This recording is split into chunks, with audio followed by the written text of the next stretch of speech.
Greetings all, and thanks for taking the time to watch the video. The handheld emulation market has seen tremendous growth in recent years, with various form factors emerging to suit different preferences. While horizontal handhelds like the Retroid Pocket 5 have dominated the space, clamshell designs like the Retroid Pocket Flip 2, the Anbernic RG35XX SP, and the Miu Mini Flip have also won a lot of hearts. I've never owned a console like the Nintendo DS or the Game Boy SP, so I confess I did not completely understand why people were so drawn to this form factor. This got me wondering, and what I was thinking was, in a case where you have two devices that are basically identical hardware-wise, why would you choose a clamshell form factor? The Retroid Pocket Flip 2 and the Retroid Pocket 5 is a good case study for this, as they are basically identical in regards to hardware. Before we continue though, as always, please just remember that the facts in my videos are based off of research of some of the top hands-on reviews and publicly available information. It is not a hands-on review. The videos on this channel are basically concise overviews of the general consensus among reviewers, with my opinion as a retro gamer added to it. I do still believe there is a lot of useful information here, so if you find some value from this, please remember to like and subscribe, as I have some upcoming content that I'm sure would interest you. With that said, let's take a quick look at the specs on these two devices. As mentioned before, the hardware specifications are nearly identical, so I'm not going to look at every detail, but feel free to pause the screen if you want to look through it in your own time. When it comes to gaming, both devices deliver basically the same performance, capable of emulating systems from the 8-bit era through PlayStation 2, Gamecube, and Wii with excellent results. They can handle PlayStation 2 games at 2.5x resolution, while GameCube titles can run at 3x resolution. Both support limited Nintendo Switch and Wii U emulation for lighter games, but these systems are touch and go, and you will probably find that more titles are unplayable than playable. Both these little handhelds can also run a Linux operating system called Rocknix, enabling additional emulators like those for Xbox and PS3, but with varying performance levels. I will leave a link in the description to some gameplay videos you can check out to see how the different systems perform on these. But let's move on and consider the ergonomics and design of each of these units, as this is where our main differences are and what will ultimately determine which you choose. The clamshell form factor and design of the Retroid Pocket Flip 2 offer quite a few advantages, with the main one being that it is inherently self-protected. The design protects both the screen and controls when closed. This basically eliminates the need for protective cases or screen protectors, and is something the RP5 cannot offer in and of itself. Its all-glass front panel is awesome and looks really premium, but is vulnerable and can break if you drop your device. Another benefit of this form factor is that you get an enhanced viewing experience. The elevated screen position places it slightly closer to your face, creating a more immersive experience when playing 4x3 content on the 16:9 screen.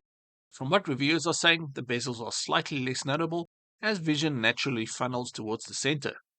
It also offers some versatility, as it works exceptionally well as a media center since the screen stands upright without needing external support, making it ideal for watching videos or connecting a Bluetooth controller and playing games on planes or other settings. When closed, it's also highly portable and compact despite being thicker than the Retroid Pocket 5. Lastly, the thumbsticks are positioned higher on the device, creating a shorter distance to the shoulder buttons and triggers, which improves control for first-person shooters and 3D platformers. So there are definitely some upsides to playing on this form factor, but it's not perfect and there are some niggles to consider if you choose it. For one, at approximately 305 grams, it's 25 to 30 grams heavier than the Retroid Pocket 5. It also has a blocky design that lacks the curved ergonomic grip of the Retroid Pocket 5. When lying down and playing, the top-heavy design can make extended gameplay sessions uncomfortable. It is also notably thicker than most horizontal handhelds, making it less pocketable despite the smaller footprint when closed. In terms of controls, the design requires more reaching for D-pad-centric games like those of the 8 and 16-bit era. And lastly, a lot of people are concerned with the durability of the hinge. Although there has not been any failure in the hinge reported by reviewers as yet, it is still early days, and the design has been historically prone to problems with this, as was the case with some of the DS units back in the day and the original Retroid Flip. I do think it's far less likely that it would happen with this model, as Retroid redesigned the hinge of the original Flip to make it more durable.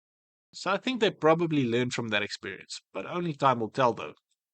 But let's consider some pros and cons of the horizontal design of the Retroid Pocket 5 to give you the other side of the story here.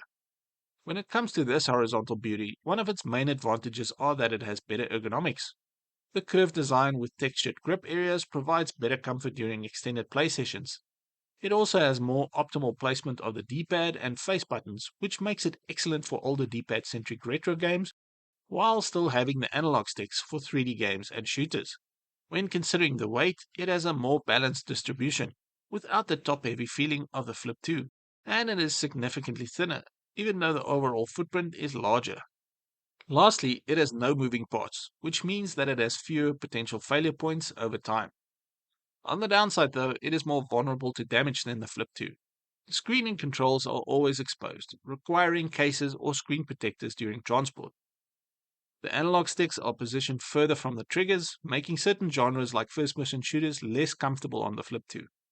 And it can't stand on its own for media viewing or gaming without external props.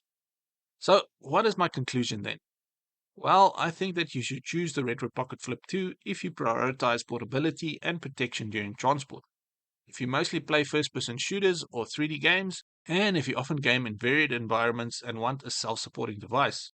Finally, if you appreciate the novelty and aesthetic classics of the clamshell-like Game Boy SP and the Nintendo DS, this is the one for you. On the flip side, you should choose the Retroid Pocket 5 if you play a lot of 2D games, but still want the power to play 3D games or if streaming FPS games is important to you. It is also the better choice if you prefer the most comfortable ergonomics for extended play sessions, and if you want a slightly thinner device that you don't mind buying cases for protection. I hope that clarifies it for you a bit. Essentially, while both devices offer nearly identical technical performance, your gaming habits and portability needs should ultimately guide your decision between these two excellent handhelds and form factors. The main question is whether the unique advantages of the clamshell design align with your particular gaming style and lifestyle. If you're considering purchasing either of these, I will leave links in the description below, but also in the comments. And I would kindly ask that you consider using them as it helps the channel out at no cost to you. If you want some more info on the Retroid Pocket 5, you can click on the links on screen now to some of my other videos on it. But that's it for this one though. Have a nice day, and I will catch you in the next tech update.